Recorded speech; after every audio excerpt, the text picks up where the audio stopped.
פרשת חיי שרה, נכון? נכון, זה חיי שרה. פרשת חיי שרה starts with the death of Sarah Imenu. Sarah. You know this song? Sweet Sarah? No, that's with Melissa. That's no, I'm talking about Sarah. That's Bob Dylan. I listened to it. Very good. Anyways, it starts with that. Abraham buys the land from Ephron. He buries Sarah over there. Then he sends Eliezer to find a wife for his son Yitzchak. Rivka meets Yitzchak. Abraham marries Keturah. Abraham divides the inheritance between his son Yitzchak and the rest of them. Abraham dies, and then gives the story of Ishmael. However, I think to a certain extent, the main topic in which the parasha evolves or revolves around this, actually it evolves and revolves around this week, is the action of chesed. And it gives us a whole, at least for me, it gave me a whole different look about what chesed is and how you get to do an act of chesed. So as we said before, there's pizza, by the way. So hot and sour soup. So we said we say goodbye to Abraham and Sarah, but the shiur, the lesson about chesed, is a tremendous lesson here to learn. I hope I finished this on time. And this was initiated by Avraham Avinu, which was known to be the Isha Chesed. And Chazal or Chachamim refer to Avraham Avinu as the chariot, the vehicle in which that sfeira, that attribute of Chesed came about to this world. We know that Avraham and Sarah were very practical people. They didn't sit down and wait to collect Social Security. They didn't, sit there do nothing, waiting for some handouts. They did what needs to be done. Which is something that I tell you all the time: don't wait for somebody else to do something for you. You get up and do it yourself. And that is, to a certain extent, one of the biggest problems of our generation. We always want for somebody else to do what we feel should be done. We never take an initiative ourselves. We wait for somebody else. Whether it's to give tochecha to someone, where we see something wrong is being done, or something needs to be. No, let somebody else do it. I'll just talk about it, and hopefully you do it. And that's why in our generation that we are so close. Rabotai, we are so close. And we have such an opportunity to do things, yet we're getting so far.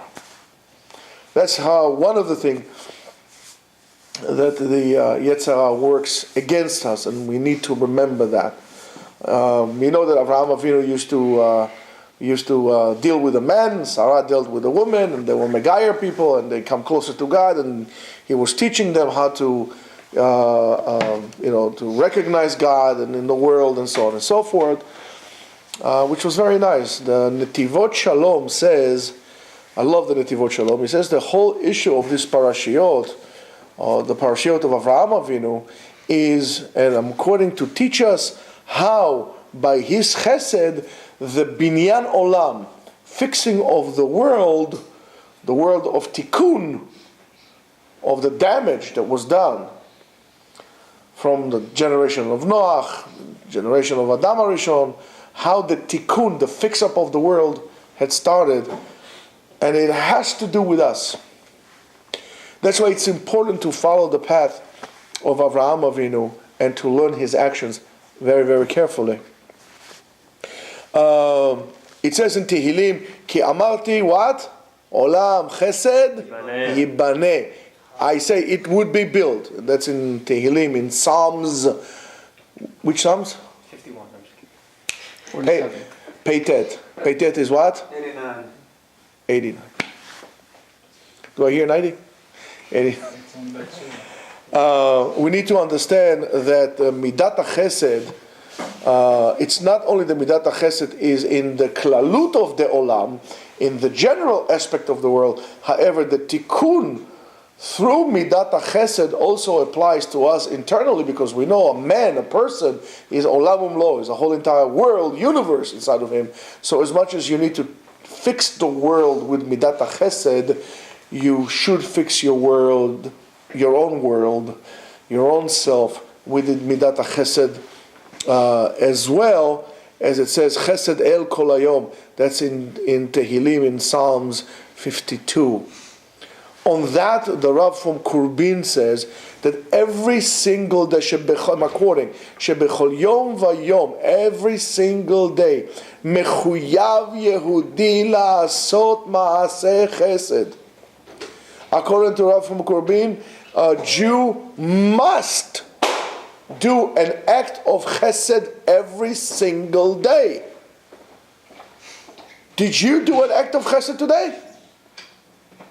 What have you done today? And it says, "Shelo ya'avor alav afilu yom echad lelo chesed," that even one day should pass without doing an act of chesed. V'yom she'ein oseh bo chesed, and a day that he doesn't do chesed, lo nechshav lo leyom bechayav. That is not considered to be a day of your life. And that is a problem, Rabotai. We have to think very carefully about how we do those things and how we go about it. And you need to observe yourself every single day, to take an account, an inventory of yourself, of what is it that you do in your actions. Lefachot, one act of chesed. More than that, the Shla says, the Hashefa Elyon, the abundance that comes from above to this world, Nishpa al yedei midat chesed. It comes down through that quality of chesed. Chesed is kindness, an act of kindness. So if you want the abundance to come to the world, you have to be kind. Countries that are not kind, you see, they didn't. Look at the Soviet Union. It wasn't a kind country. It was a regime of misery and violence. And look what happened, they're gone. And so is any other one. Both as a country, both as a nation, and as an individual. You want to last? You have to do act of kindness. And you have to be aware of that.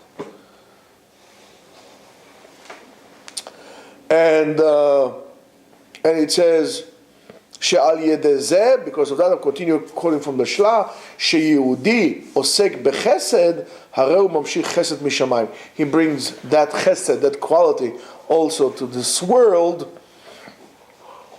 And it says, Velefikach, therefore, bechol yom vayom miyamei chayav, yir'eh Yehudi lasot chesed im chavero. You have to look, to seek, to do chesed with your friend, whether it's begufo, or bemamono, or benafsho. Whether it's to do some kind act of kindness to your friend, whether it's to his body, to his monetary chesed, or to his soul as well. For example, and the Shla says, "Kemo lilmod lo eze inyan," to teach him something. And it doesn't necessarily have to be dafka Torah. You have to teach him something. Teach him how to do this. Let's say a guy doesn't know. Believe me, there are plenty of people who don't know how to make an omelet. Teach him how to make an omelet. Teach him how to do something. That's an act of chesed. So you teach somebody something. You mechazek oto al yedei dibur tov. This person feels a little down. So listen, come, talk to him, speak to him, encourage him, lift him up a little bit. Like most people today, they don't care. I saw a horrible scene. I don't think it was last week or something like this. It was like on the internet. Comes a guy to a woman. I think she was a drug addict or prostitute or one of those, or both of them. And he goes and he knocks her out, gives her like a Muhammad Ali kind of a punch, knocks her out cold. And then he goes. Okay, no, okay, fine. But you know what bothers me? There were people coming over to her and taking pictures of her. Like that. Huh? Laying there. While she's laying down. While she's laying down.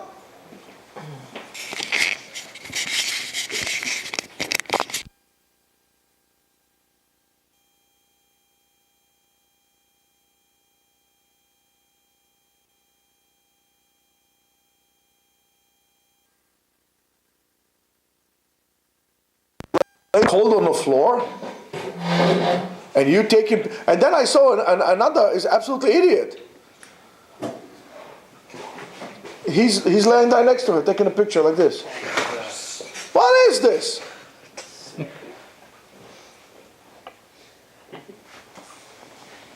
And we should learn different. And it says, she'al yedeh she'oseh chesed, because he's doing an act of kindness. Mashpi'im alav chesed min hashamayim. Listen, you need that chesed, you need that kindness, this mercy also from heaven as well. You need it also. You want it, you give it first. And that is an unbelievable lesson. Unbelievable lesson. You want something, you do it first. Even in a relationship between the husband and wife, father and son, brother and sister. Don't preach the person and tell them, I think you should blah, blah, blah. Lift your actions up. Elevate your game plan. For example, if a wife wants her husband to learn more Torah, she shouldn't tell him, go learn Torah. You don't learn enough. Elevate her actions. Purify your act. Be more sincere. Be more careful. Mimele, that will push it up. It's like a magnet. Push it up. And so on and so forth. So it says, the question is, of course, what prevents us from doing chesed and to bring us to a place of complete hashpa'ah, complete influence, that will be able to influence people by our actions, because that's what Avraham Avinu did. That's what Sarah did. They had a roadway in when people came in the middle of the desert, and they were able to mashpia. They just gave and they gave and they gave. What prevents us from doing that? And that's why we cannot influence anybody, Rabotai. You think that if you're going to make 25 pages file, 4-color separation on chrome paper, 120 gram, right? You'll be able to bring people back to God. You're absolutely wrong. You do chesed. One of the things, I'm absolutely, I'm not a big fan of Chabad. Right? Baruch Hashem, Rebbe Yatzam Misham.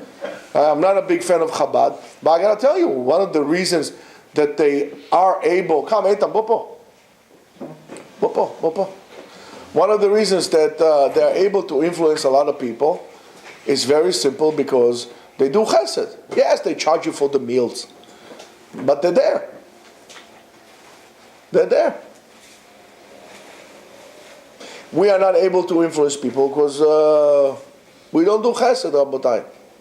You want to see if you live in a healthy community, look how much chesed there is in the community, not how fancy the shuls are. Not how many chief rabbis live in your community. How much chesed there is in the community.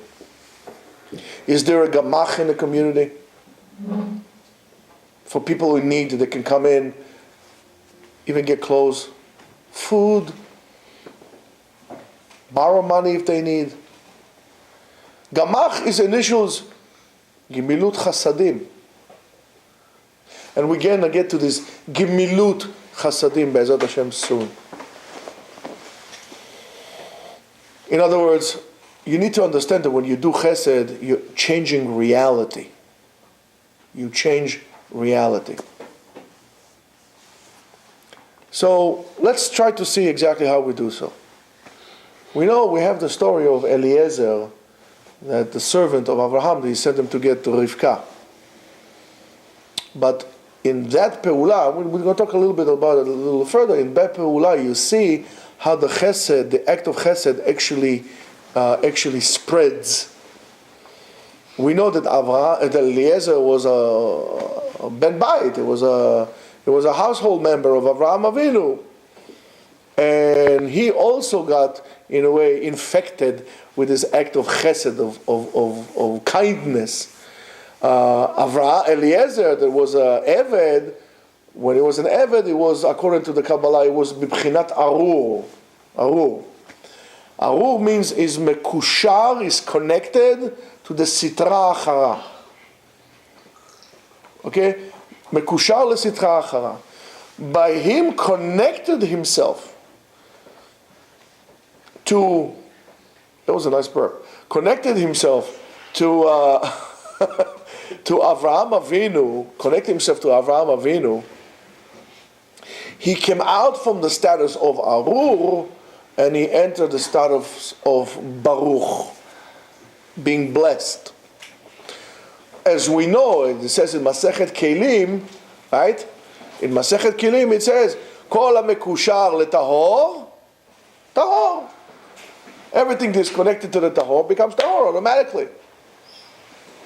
Now you might start understanding the whole issue of Tvilat Kelim and so on and so forth. You transfer ownership without getting into this now, but that's what it is. So therefore, it is according to Chassidut. And I'm not a big Chassid. According to Chassidut, you need to understand why do Chassidim.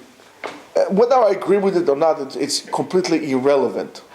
My opinion is my own personal opinion, and is not here to influence anybody besides Rebs. It's not here to. It's always Yotzei min haklar, right? To influence anybody, but you need to understand what is that you're actually dealing with. The reason why the Hasidim, at least the Hasidim Rishonim, and this, not today. Today, every herring becomes a Rebbe. Like every Dag Maluach niyah Rav. Admor. The reason is because it symbolizes a tzaddik. He's a tzaddik, and they need to be midabek, attach themselves in the midabek himself to the chassid, to the tzaddik, because it doesn't make a difference where is the person is placed, even at the lowest of all places, the most miserable of all places. If he's attaching himself to that tzaddik, it becomes tahor. That's why it's important to be around good people who are righteous, not around buffoons who are all they're interested in doing things that are inappropriate. Unfortunately, especially you guys who work, you have to be extra careful with what you allow to be said and what you allow yourself to be exposed by strangers, however, even more so and much, much more so by your friends, or supposedly your friends, that you're trying to work on yourself very, very hard. You're trying to elevate yourself, you're trying to work on yourself. However, your friends are stuck still somewhere between the age of 15 and 17, and they talk about the same garbage that they did, and you know what? You get affected with that, you become tameh as well. Instead of you midabek to a tzaddik, you need back to them. Instead of dragging them to the tzaddik, they drag you down. That's what it is. So you have to be very, very careful. Take a survey of your friends, of the people you come in contact with, and you should get somewhat of an idea of where you are standing in the level of purity of your life. It is very important. Very important.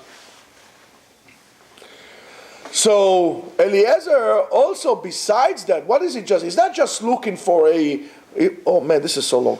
He's not just looking for a wife. He looks for something beyond that. He's looking for a way to continue the chesed of Avraham into this world, because we do know that Yitzchak is a din. It's completely din. So we need somebody to balance those things out. Of course, why he's doing so? right? We're going to see soon. So in order to determine the wife, the appropriate wife for Yitzchak, he does what? He does the mivchan of chesed, the test of chesed. The test of chesed, and of course we know that before he meets Rivka, Eliezer prays it. He says, "Vaya na'ara asher omar elea tina kadech ve'eshte ve'amra shete ve'gam galecha eshke ata ochachta le'avdecha liyitzchak." What does it have to do with my camels? What does it have to do with this whole entire thing? Eliezer was looking for a woman for Yitzchak that was completely holding. She will be completely mushlemet, perfect in midat chesed. And why is that? He wanted to see if her actions are going to be actions of influence as well, and actions of rochav lev, of a big heart, as they say. Eliezer knew that the tachlit, the purpose of this shidduch, has to be to bring Yaakov to the world. And Yaakov was, which sfera was Yaakov, Rebs? Tiferet, yes, the tzaddikim atem. Tiferet, it was midat tiferet. And tiferet is the average between chesed and gvura together. So he needs somebody like that, because if she would be lacking on the chesed, Yaakov Avinu would not be able to come out. As much as Yitzchak was gibor, he needed to have a complete woman around him that is chesed in order to bring that tiferet. And tiferet, how do you say tiferet in English? Glory. No. מה זה להתפאר? Glorify. להתפאר, פאר is to glorify. להתפאר also, אני מתפאר. Harmonize also, something else also. להתפאר is also to do what? To be proud at. Result. As a result, yes, the result of that. Why? Because פאר, להתפאר, אני מתפאר במעשה. Whoa, it's wonderful. Because what we do as Yaakov, as Bnei Yaakov, should be tiferet le'osenu leborenu, should be a glory to Hashem. That glory to Hashem, Rabotai, cannot come when you don't encourage the Gibor Ka'ari, the Gvura, Ari, hello Ari, the Gvura, together with the Chesed. You can't be completely Chesed without Gvura. We need to elevate things up in order to do so. That's what we need to do. Very important to have it. I told you today is Akol Kabbalah. Rebs, I hope you like it. We're going to sing later, yeah. So, the question is, what is better? Chesed or Rachamim? We're going to see. So from this test, we also know that Midat HaChesed is greater than Midat HaRachamim. Why is greater than Midat HaRachamim? It's very simple. Eliezer did not want that the girl would only give him water. Why did he have to do camels? Which is very interesting. Him and his men as well. It says the Midat HaRachamim is awakened by the receiver. When a person sees another person who is suffering, right? In this case, Eliezer is an old man coming up from the journey. Yes, he did Kfitzat HaDerech. Kfitzat HaDerech means he was running fast, but he still had to do the road. He was just going fast, but he had to do so. So, it will be, if she would give him water, it will be as the Midah of Rachamim, of mercy, in her to him. So it's natural that she will give him water. However, when a person, the issue, the inyan of the chesed, is that a true chesed person always looks to do more. Not on this. I want to do more chesed. And without any connection to the awakening of the feeling of mercy in his heart, sometimes you even when you do so, right? It's you give and you give and you give without anything back. So you just want to give. You don't make a cheshbon. Okay, how much shall I get out of it? cost analysis. You don't do that. He just wants to give. So therefore Eliezer gave her the test in the Gmalim, with the camels, with the Gmalim. Now you see, Gamal Gemilut Chasadim, yeah? It's not just for the camel to drink. He wants to see Legmol Chesed. Now I just don't understand. Right? Ki Gamal Alai, right? What do we say Ki Gamal Alai? Lo, there's a camel on top of me. What's a Ki Gamal Alai? He did chesed for me. He did Chesed? On me.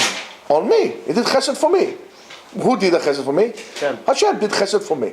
Now, one second, hold on. I don't understand. So Hashem did Chesed for me, Gemilut Chasadim. Okay, so I agree. I understand. However, when I do what? Gemilut Chasadim? For example, let's say I did Gemilut Chasadim to you. I taught you something. I say, hey, Isaac, ¿cómo estás, querido? ¿Cómo está la vida? ¿De qué estás triste? Why are you sad? And you feel good, and we're drinking a little bourbon, smoking a little cigar, and everything is good, and you go home, life is good, right? I did a Gemilut Chasadim to him. He didn't do anything. I was the one giving. A person who does true chesed sees the person as an opportunity to do chesed, and he's thanking him. I thank you for allowing me to execute this chesed and to bring chesed abat leolam. Ani gomer alecha chesed. Or for what you did to me. What have you done to me? You allowed me to do chesed with you. And for that I'm grateful. And because of that I want to do more. We say those words. We say those things. We don't bother thinking about them. We all know the words, the lingo, but we don't know what it really means. So, as you could see from here, the Midat HaChesed is really higher than everything and is even higher than Midat HaRachamim, and that's the Chidush that Eliezer was Mechadash to this world. He was showing us that Chesed is greater than Rachamim. Chesed is greater than Rachamim. So the Torah tells us that the peak of Midat Chesed is to take care of a person, for example, to bring him to proper burial. To bring him to proper burial. And that's what they call Chesedim Ametim, or Chesed Shel Emet. Truthful Chesed. Why is that? And I mean, when we see it in this parasha. When Avraham Avinu insists on buying to pay for the burial place of Sarah. He said, no, I want to pay. And why is that? Because it's more respectful. I bought it for her. I don't need favors to bury my wife. I want to pay for this, he said to them. He said, kavod, he's making kavod for Sarah. What does he care about kavod for Sarah? For crying out loud, she's dead. But no, this is what we need to do.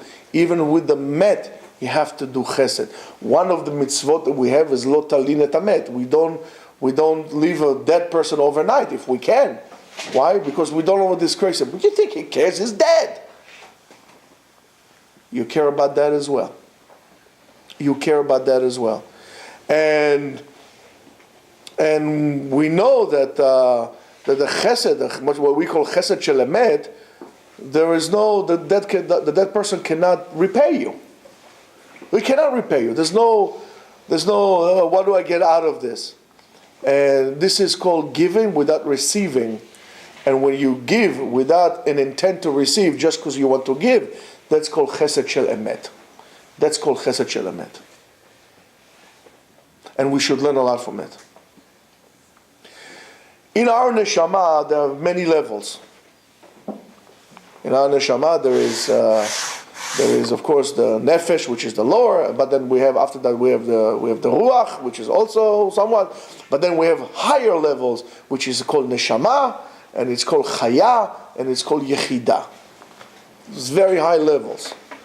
And the lower ones, as we said before, is nefesh veruach. I wish we'll get to the ruach. Most of the people are stuck in nefesh over there. So those levels, the lower levels, are called kviyut. In other words, they are here to stay. When a person is set in his ways, all he cares about is eat and drink and other bodily pleasures and so on and so forth, you know that that's what it is. We need those things. We need this because that's the existence of the world through this thing so we can eat and we can multiply and so on and so forth. However, in order to bring more shefa to this world, we need to do mitzvot u'ma'asim tovim. We have to do more, and we have to do the right thing. And this is the connection. Therefore, depends how people would be, this is how the world they would make. If the world is a world of selfishness, it looks like this. You are destroying the world. Of non-caring, you're destroying the world. If you're making chesed, every act of chesed is another brick and fixing this world of the tikkun et hakol. And why? Because the shefa, I'm creating more pipes, I'm opening the faucet more. So when the abundance comes, everybody's good.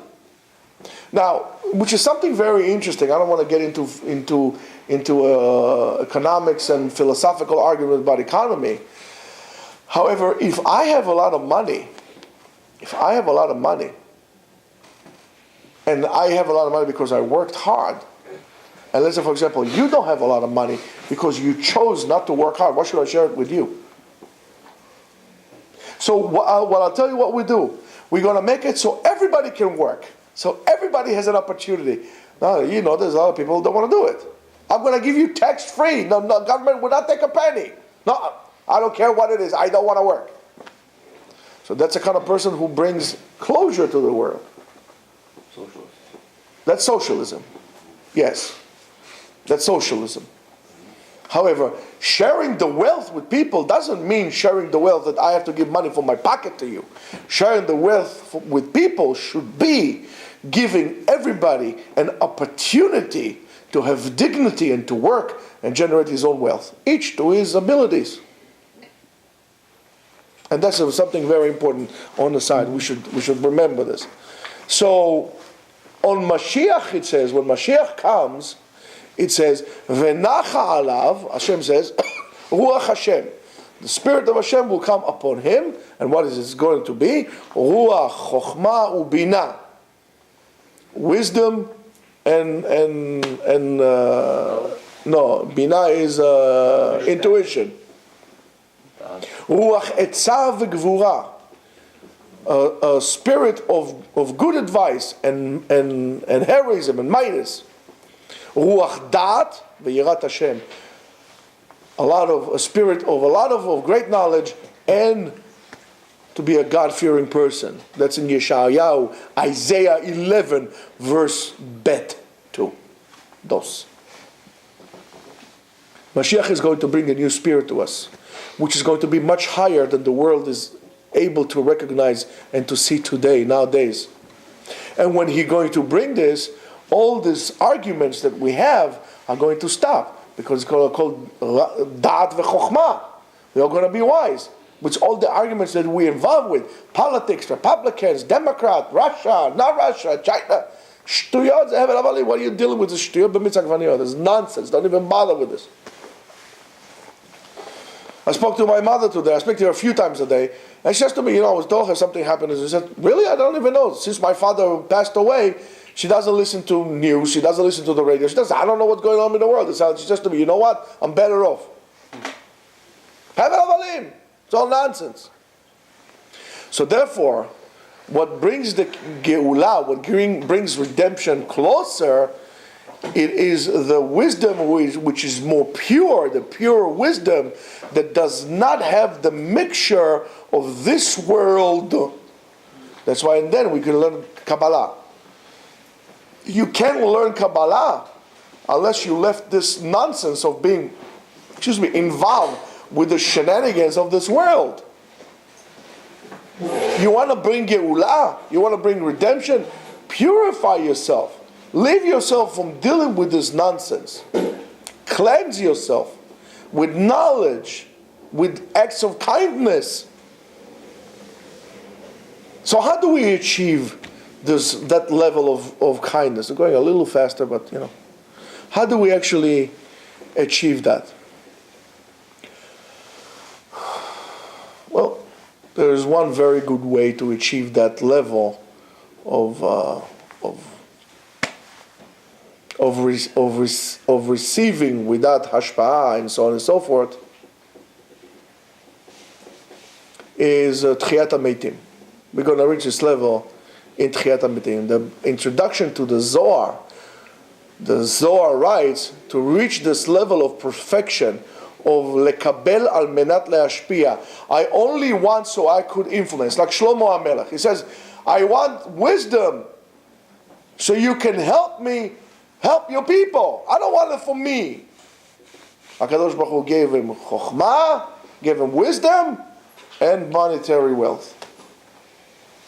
So in order, when you ask for something, in order for be mashpia, it says, this is only after Tchiyat HaMeitim. Why? Because a man always has a part inside of him that he cannot dismiss. There's a certain behemic aspect in you that you cannot dismiss. Because you need to eat and you need to multiply, and there's nothing you can do about it, which is fine. But you should reduce it. Don't let the slave overcome the master. And a person needs to understand this and needs to put this like this in the right settings. However, we know that burial, when you cover somebody, when you bury someone, dismisses this part from you. You're free of that. And you're free from any wills that you wanted for yourself. You, as a dead person, you're free from any egoism. You're not selfish.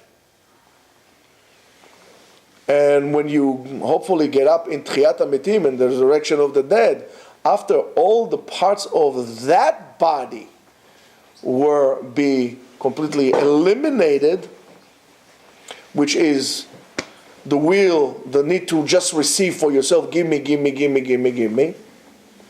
Only then you are able to receive the other parts of your soul, which is as we said, neshama, chaya, v'yechida, all the way up to yechida, which is the highest. In other words, all of them, in order to be able to be mashpia, to influence. And this is the general thing, because at that point we could serve appropriately as light for the goyim, as a light for the nations, to show them how is the right thing to do, how is it appropriate to serve God. This is not a private thing.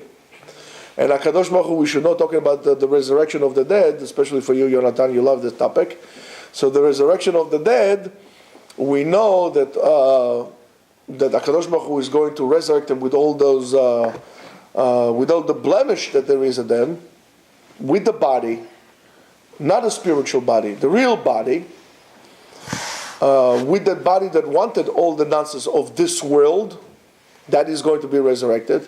But that person is going to have all the other parts of his spiritual which is the nefesh, the chaya and yechida in it, and that's going to be the full development of the person, when you're able to really take this body that wanted so much, and the tikkun of the body. Another way to do so, it's called mesirut nefesh. Mesirut nefesh is being dedicated completely to something on a highest level. And Yitzchak shows us a tremendous way of such a opportunity to fix your ratzon, to fix your desire, your will.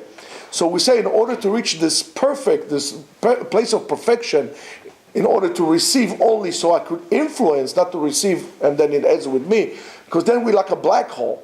Then there's no light comes out. You understand? This is, I think, a pretty decent example. A black hole takes all the light, all the energy, sucks it all inside, and all you see is darkness. When a person only wants to receive and he doesn't want to give, he's a spiritual black hole. No light will come out of him. But when you are a body that receives the light, but then ejects it back out, you get shining stars. You get a tremendous light source. That's how we should be. Aspaklaria meira. When they talk about Moshe Rabbeinu, that's what it is. Another example of what it is. He shone the light back on the people. He didn't care about himself. He cared about the people. He wanted the best for the people. And he even told God, erase me from your book if that's what it's going to be. It's not about me, it's about the people. And you see, HaKadosh Baruch Hu did not punish him for that. Punish him for other things, but not for that. So you need to remember. So Yitzchak teaches us. Yitzchak teaches us this way. And we said before, in order to do so, you need to be buried. To bury your physical body in order to be resurrected as more of a complete person. Yitzchak did this without burial. Rashi says on this pasuk, and he says, "Vayavo Avraham lishpot l'Sara ulivchota," and Avraham Avinu came to eulogize Sarah and to cry for her. It says, "Smecha mitat Sarah la'akedat Yitzchak." The proximity of those two verses of Yitzchak Avinu being so-called quote-unquote sacrifice and Sarah dying together to teach us something very interesting. It says, "Besorat ha'akedah shenizdamen bena l'shchita v'kemat shelo nishchat," that her son, look at this. We always look at this differently. She heard a rumor or a voice or a prophecy that her son was about to be sacrificed, okay? Velo nishchat. And he wasn't. Pacha nishmata v'meta. His soul, her soul, when she heard that, her soul left her body. Excuse me, wait, hold on. He was about to be killed, but he didn't. So why she's dying? It should be the other way around, right? She should rejoice. So the Mekubalim tells us something very interesting. And it's similar to do with the death of Moshe Rabbeinu. It says that Yitzchak Avinu, in a way, died, but he didn't die. In other words, when Yitzchak Avinu was willing to give himself to be tied on the altar, he dismissed any selfish thought or wish or need that was in him. He dismissed it. He said, "That's what my father wants. That's what I do. I don't even think about it." He said, "Excuse me, Dad, let me ask you a question. Hello, I'm out. You're going to kill." No. Nothing. He didn't say anything. He not only that, the Midrash tells us, he said to his father, "Please tighter. Make it tight. It's not tight enough. Do it appropriately, Dad. Don't worry." It's unbelievable. So, in other words, he tried to do whatever he can in his power to be successful. He wanted appropriate shchita and so on and so forth. And since he was in a complete state of dismissal of his reality, it teaches us a tremendous lesson. That if a person is able to reach this level of dismissing his reality, in other words, in the reality that we create to ourselves, in other words, he's not anymore in this world. In Yitzchak Avinu, in this action, there was mitah, death, and revival, chayut, he was alive. Because he did so mesirat nefesh, he was willing to hand over his soul. Yitzchak reversed the need to receive, only so he would be able to receive to influence. And what was the influence? Lashpia, nachat ruach lakadosh baruch hu. Sarah learned this from Yitzchak. Sarah learned this, and there's an unbelievable lesson. And there are many pirushim about why Sarah died, and Dafka in specific in this time. But based on what we just said, we learn that Sarah Imenu was an unbelievable spiritual person. Unbelievable. She saw what Yitzchak did, and she understood that you allowed, or you could, cancel reality in reality. And the Mekubalim tells us from her great desire to attach herself to HaKadosh Baruch Hu, she canceled her own existence, her own reality, not because Chas v'Shalom she killed itself, but sometimes it's very possible that the person reaches a level of complete dedication and attachment to God that it will be impossible for him to live in this world. Just like Moshe Rabbeinu died.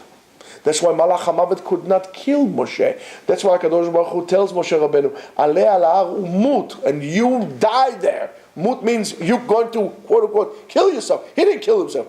He died out of complete dedication to HaKadosh Baruch Hu. His soul merges with its source, and it departed the body. I'm going to tell you something. There's a story about a Rav in, as they say, in the old world, that it's unbelievable. You know what I'm going to tell you? Rav Menachem Mizulstein. You heard the story? So I'll teach you a story. Rav Menachem Mizulstein, we know that in Seudah Shlishit, it's the highest of Kedusha. Rabotai, how many times am I going to tell you? If you think that Seudah Shlishit is an opportunity for you to get drunk and to fill your tummy up with rich food, I'm sorry to tell you that, but you're fools. If they offer you that you in shul, and you cannot change that, guys, I'm going to tell you this. Look for another shul. Because they're not interested in your spiritual growth. They're interested in helping you captive and capture in the world of desires. Seudah Shlishit is the highest, that part of Mincha is the highest point of holiness of the day. It's so high, as you could see, on the beginning at night, on Friday, we make Kiddush. The Kiddush is long. We make Kiddush, a Gefen, Vayucholu, Bekadesh HaShabbat. It's a whole big Kiddush. Shabbat morning, the Kedusha goes up already. It's up. It's on an incline, goes up. We make less of a Kiddush. We don't make. We just say, Borei Pi HaGefen. Veshameru Benei. You know which song is this? Los Bilbilicos Cantan. It's from Ladino, this song.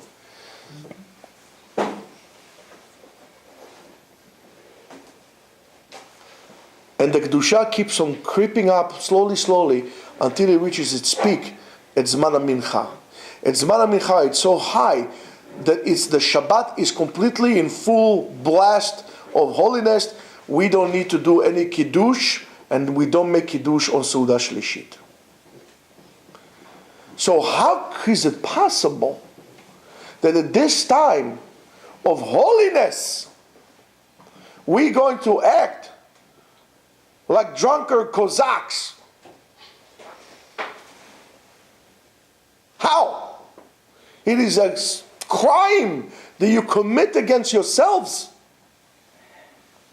willingly. Seudah Shlishit is so holy that sometimes you feel it's overwhelming. Overwhelming. This is the time of the day that sometimes I wish I could just say, stop. I want to be like Yeshua ben Nun. Stop. Just leave it at this time. This is the time where you sing Shirei Dvekut La Hashem. You sing songs of dedication to God. Yedid Nefesh, which is a tremendous song of Dvekus LaKadosh Baruch Hu. If you're going to sit down and you analyze the words of the song Yedid Nefesh, you're going to blow your mind out. At the level that we could reach. This is, we sing Mizmor LeDavid. Some people sing it 3 times. This is when we sing Anavda de Dusha Brichu. It's an unbelievable mantra. Imagine you sing this tune. Hey, Lahavdil, Lahavdil, Lahavdil. You have all this like Meshugaim. Hare Krishna. Lunatics. What am I singing? What we sing? Anna, na, na. Avda de Kudesha Berichu. Anna, I am the slave of God. I'm the servant of God, the Holy One.